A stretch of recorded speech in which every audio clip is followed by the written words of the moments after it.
Oi, eu sou a Lara. Oi, eu sou o Lucas. E esse é um teto todo nosso. E este é o diário de leitura do terceiro capítulo de Orlando, da Virginia Woolf.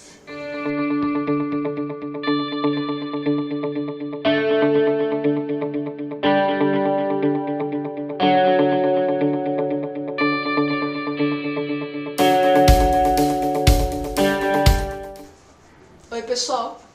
Recapitulando um pouco os últimos eventos dos primeiros capítulos, onde Orlando teve duas grandes bads, uma amorosa e a outra em relação à sua carreira literária. E, enfim, o segundo capítulo terminou com ele indo para Constantinopla, largando a vida de escritor, não querendo mais saber de amor, querendo começar uma nova vida onde ele pretendia ocupar um cargo público. Que na época não era público. Mas eu acho que fala alguma coisa assim. Não, fala de vida pública, droga. Não se imaginava nem a esfera do público. Faz sentido. Orlando vai pra Constantinopla então, depois de ter pedido ao rei pra levá-lo pra lá. Uhum. E apesar de ele estar numa fase super difícil e decepcionado, ele continua exercendo esse encanto sobre todo mundo. Todo mundo é apaixonado por ele, homens, mulheres, toda a corte é afim dele. E milhares de rumores circulam ao redor dele. Sim. E, bom, ele continua naquela sofrência típica. Sim, mesmo em Constantinopla. Voltando ao ponto que a Lara estava falando antes, tem uma cena que precede o grande momento desse capítulo e do livro, né?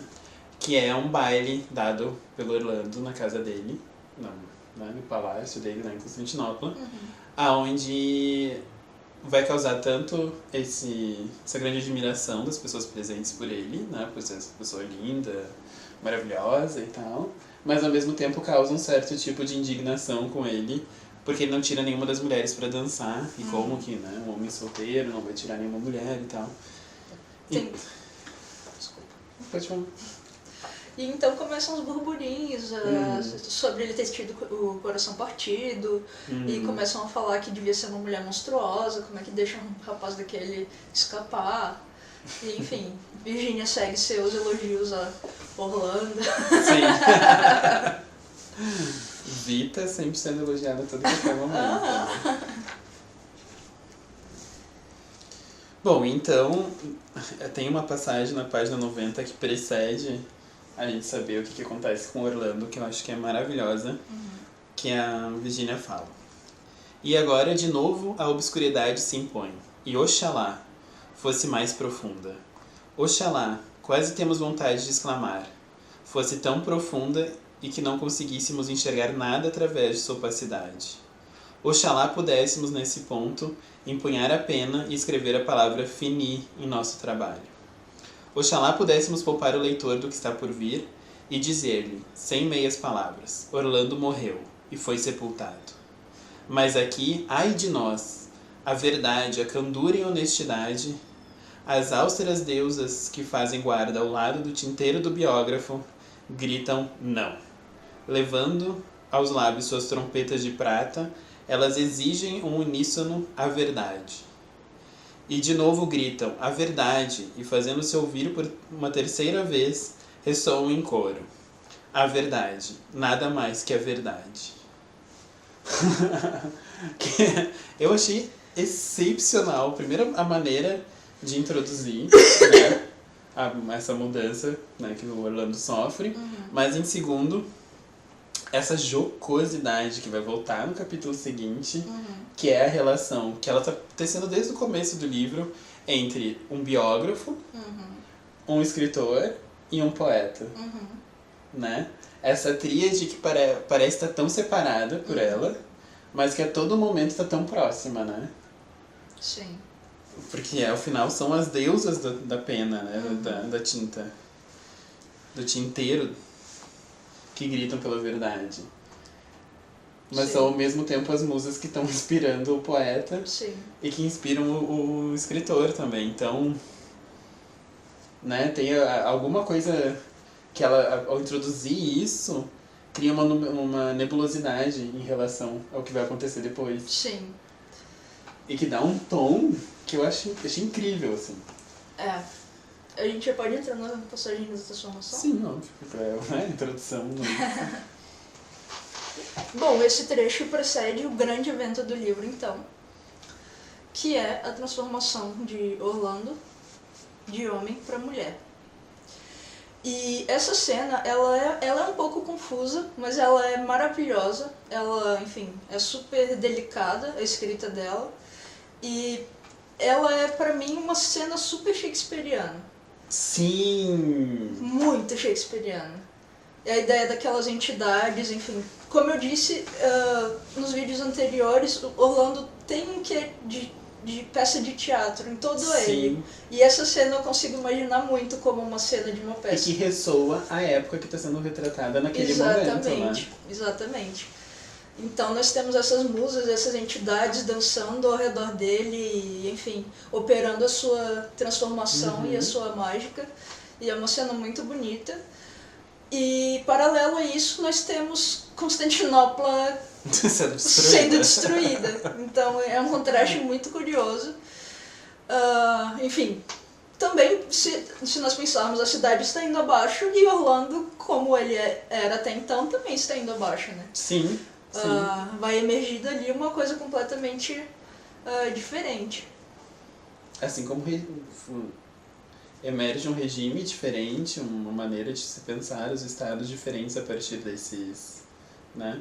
A queda de Constantinopla é um marco dentro da historiografia. Sim, né? E dentro da biografia do Orlando. Sim, então, porque eu estava pensando agora justamente com isso, como a cada momento ela também está brincando com uma noção da história, né? De o que o tempo, né? O que se fala sobre aquele tempo.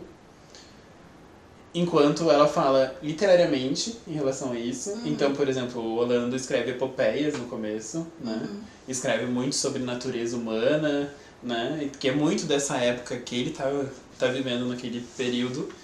E a jocosidade dela em ligar essas duas coisas ao Orlando, realmente. Sim, eu não tinha pensado nisso. Nossa, faz todo sentido. É uma coisa dificílima de se fazer. Sim. E que não só precisa de uma maestria pra você fazer isso sem a pessoa notar, você tem que parar mesmo pra... Não, mas tem alguma coisa aqui muito mágica. Sim. E ao mesmo tempo, como você nota as camadas que tem em termos da crítica que ela tá exercendo, ou da jocosidade que ela tá fazendo com a profissão do pai. Né? Sim. Que é uma figura central na história dela, né? Sim. E... Em todas as obras. E que realmente, né? E é super interessante porque se você ler os diários dela, ela fala que ela terminou de escrever ele num período super curto de tempo, né? Perto de outros romances. Sim. E ela fala que ela tem mais dificuldade nos últimos capítulos. E você pensaria que esse daqui, por exemplo, seria um... Sim. Que mesmo sendo curto, né, perto dos outros, ele é absurdamente bem pensado e absurdamente bem concebido, né? Sim. Uma coisa que eu acho maravilhosa nesse capítulo é quando o próprio Orlando se dá conta do que aconteceu. Que eu acho que é uma subversão completa da expectativa do leitor. Nossa, total. Porque o que se espera de uma pessoa que vai dormir sendo homem ou mulher e acorda sendo do sexo oposto é que a pessoa entre em crise. E quando a pessoa acorda e o mundo à sua volta tá destruído, se ela não entra em crise por causa do sexo, ela entra em crise pelo outro motivo. por causa do mundo. Mas não. Não, Orlando tem seu próprio jeitinho, seu Ele já próprio tá meio tempo. que amargo com a vida mesmo, do tipo, gente, nada demais, né? Eu não controlo nada mais aqui mesmo, isso aí que tem pra hoje. Assim que ele acorda, é um trecho bem curto, fala: espreguiçou-se, saltou da cama. Ergueu-se em toda nudez diante de nossos olhos, não nos restando outra escolha, enquanto as trombetas ressoavam. Verdade, verdade, verdade, que é de admitir. Ele era uma mulher. Eu acho que a noção de verdade aqui é central. Não só porque ela começa o livro, né, remetendo ao primeiro capítulo, dizendo que não podia ter dúvidas sobre o sexo. Sim. Então a ideia de verdade está sempre, de alguma forma, trabalhando na história. Mas também vamos pensar, é o começo do iluminismo, né? É o começo de uma preocupação real com as coisas. Sim. E que reverbera muito na literatura, na maneira como a literatura vai trabalhar com as coisas, né? Se existia antes um enaltecimento da natureza, esse enaltecimento vai mudar o estilo de ser feito. Sim. E aqui, quando tem essa passagem, é super interessante, porque, de novo, volta pro marco marco histórico e volta para essa concepção de uma mudança. E que daí parece que a mudança do mundo reflete na mudança do corpo dele, né? Exato. Não, perfeito. É genial. É perfeita essa colocação. E eu separei o trecho que eu acho que vem depois, que eu acho maravilhoso, e é tipo 2 frases, que é: podemos aproveitar essa pausa na narrativa para fazer algumas afirmações. Orlando tornara-se uma mulher. Não há como negá-lo. Mas, em tudo mais, continuava exatamente como ele fora. A mudança de sexo, embora lhe alterasse o futuro, e nada contribuiu para ele alterar a identidade. E é justamente essa perspectiva de... Essa frase é arrasadora. Exato. E que é meio que um prelúdio porque vai ser o capítulo 4. Exato. Que é todas as construções que ela vai trazer. Que é quando ele vai lidar com as consequências. Porque, enfim, além do trecho lido, que quando ele acorda, e enfim, ela diz, não há como negar, era uma mulher, tem esse outro trecho curtinho que também fala. Orlando, sem dar qualquer mostra de transtorno, olhou-se de cima a baixo num imenso espelho e foi supostamente banhar-se. Que é ótimo! Ou seja, eu acordei, me olhei e vi que sou uma mulher, vou tomar banho. Acordei depois de um sono de não sei quantos dias. 7 dias. 7 dias. Constantinopla destruída, mas vou tomar um banho, vou tomar banho. gente? Sem problema, nada demais aconteceu. Exato, sendo que ela conta que daí ela sai, né, do quarto e tem tipo corpo, sangue por todos os lados. Vamos tomar um banho, né, gente? É o que tem pra hoje. Então eu gosto muito dessa colocação de que ela, no caso agora, era exatamente o mesmo, exceto pelo futuro. Exato. Eu acho essa colocação muito, muito importante, muito delicada, muito sutil, que é a ideia de que ser homem, ser mulher, isso não faz a menor diferença a nível identitário. Exato. A diferença que faz é no seu futuro e ao que está reservado a você. Sim, e todas as consequências de adentrar como homem ou uma mulher numa sociedade. Exatamente. Né? E aí que é excelente. E eu tava pensando agora, uma coisa que eu não me liguei quando eu tava lendo o 3º capítulo, mas que depois de ler o 4º reverberou de alguma forma, que é o porquê que ela sai e vai pra uma tribo de ciganos.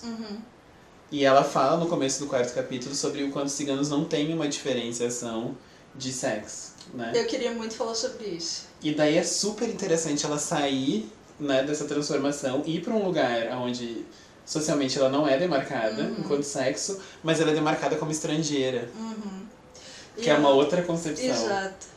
Mas o que eu queria falar sobre esse evento, de depois dela acordar ela e viver com ciganos, é que a gente comentou mais cedo que não precisava... Nós dois somos estudantes de antropologia e, enfim, estudamos gênero e sexualidade. E esse é o tipo de livro que te faz pensar que... Muito mais que muitos artigos. Nossa, gente, por favor, isso aqui poderia sozinho ser um curso de gênero e sexualidade. Sim.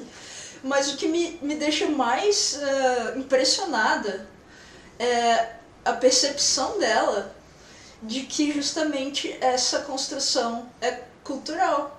E ela usa essa ideia da cultura, então, para mostrar que, olha, não tem nada de especial entre um sexo e outro. Tanto que, olha só, tem culturas em que convive-se de outra maneira completamente. Exato. Com essa divisão. E que daí as divisões são outras. E que as divisões são outras.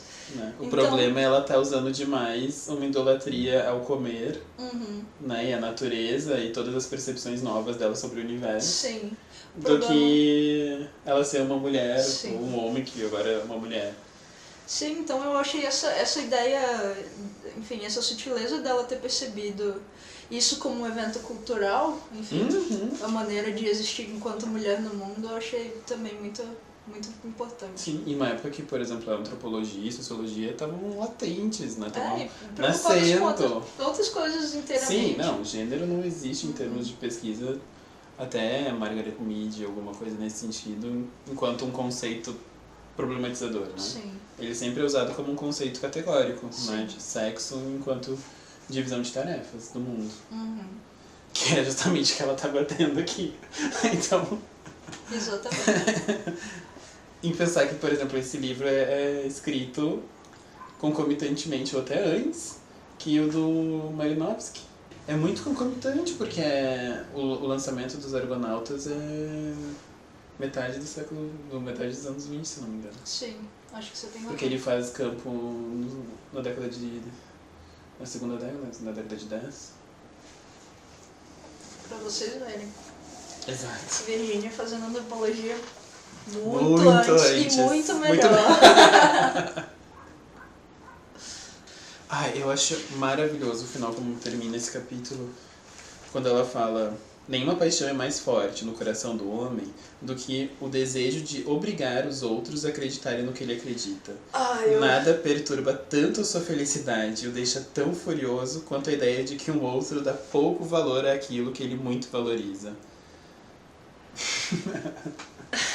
Chega dando tapa na cara de Sim. verdade, né?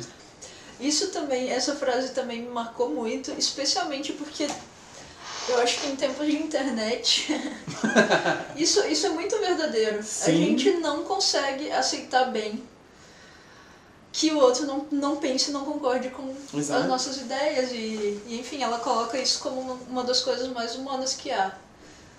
E, enfim, é uma coisa pessoal maior que você tem que convencer o outro Sim. de que você... Porque ela continua dizendo, né? O conforto, ele não vem do amor, mas ele vem da ideia de que você tá num espaço onde a sua verdade é a verdade. Uhum. E volta, né?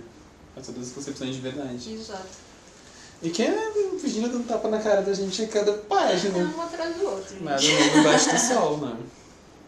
Então, nesse capítulo, nós temos poucos eventos, um capítulo curto. Poucos mais impactantes. Mas muito impactantes, centrais pro livro, Hum. onde a gente pode destacar, então, a ida dele para Constantinopla, a transformação em mulher e a passagem dele com os ciganos. Uhum. E a decisão dele de voltar para Londres é o que encerra esse capítulo, quando ele decide ir embora da tribo e ver o que acontece na vida londrina e como ele vai ser recebido enquanto mulher. Foram essas as nossas impressões de leitura do terceiro capítulo de Orlando. Nos vemos na semana que vem com as nossas impressões do quarto capítulo de Orlando e a volta dele à Inglaterra do século XVIII. Até mais!